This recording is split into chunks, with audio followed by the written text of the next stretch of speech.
The Exhumations, Exeter, Rhode Island, March 15, 1892. Major Lancaster was a captain in Grant's army when he was in the Battle of Cold Harbor. There, he was wounded and unable to lead his troops to victory. It became the only serious conflict that the general ever lost during the Civil War. Some say Grant would have won that battle too, if not for a sniper's musket ball that ripped through the captain's shoulder. Towards the end of the war, he was promoted to the rank of major, and no one had deserved it more. He was, of course, responsible for so much death on the battlefield.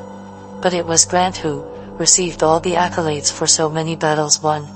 The North would later go on to victory, yet the major had only the nightmares of what he had done. Like many soldiers who were in the war, he sadly faded into obscurity.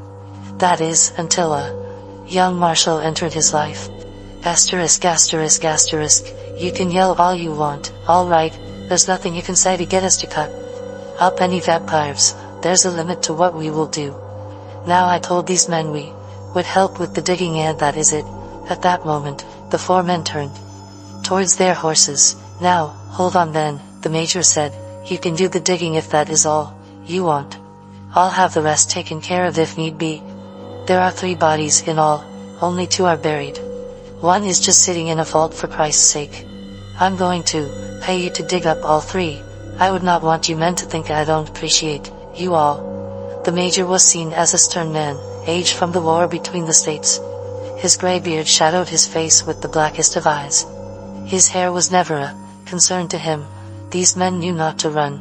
There was no way these swamp Yankees could be forgiven for this. Crossing the major at that point would be their end. Either they did the digging or they would never be heard from again. Now, I would have our undertaker take care of this, but he is sick with the rest of them. The 4 men began to look at each other. We have to get paid when the job is done, Major.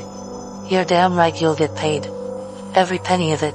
You can bed down in the blacksmith's barn tonight. I'll give you some money now so you can take in a bit of liquor. I'll have some grabs sent down to you men later. Just stay out of sight until it's time. Now get going, he is waiting for you down there. After giving them some money, he watched them head directly to Ed Benning's place. He was well paid to keep them up for the night. The major expected no issues. Unfortunately, that left one person, Doc Metcalf. That is where he was headed next. Just a short walk down the street brought him right to his office. Don't give me that damn look, Doctor. You know I need your help on this one. These are good boys. They are going to do a fine job for us. I know you run this town, Major, and I've never had a problem with that. But this barbaric behavior of digging up graves, you did get permission from George Brown, the father and husband of these people you are digging up. He agreed to everything, Doctor. He said he would surely help the people of this community. God help us, the doctor stated, shaking his head. The next morning, the weather appeared fair, with no clouds in sight. The daily business of the town was without issue. Last night, the men had bought themselves what they needed to help pass the time. Most just stood out of sight and rested. The major went about his duties of gathering the tools needed for the job, deciding on to grab hoe picks and 4 pointed shovels. He chose 4 shovels because he wanted to make it clear that they were all to do the digging. He had to go to the general supply store for the lamps. The store was not far off the beaten path, just across the street and a few buildings down. When he arrived, he was greeted by the owner, John Manning. He was old school and had taken the business over from his father. Most people took to him, as he was a real good fella, and gladly bought from his store. John could be recognized from far away by his bushy mustache and that green apron he always wore. There was a sense of pride about him.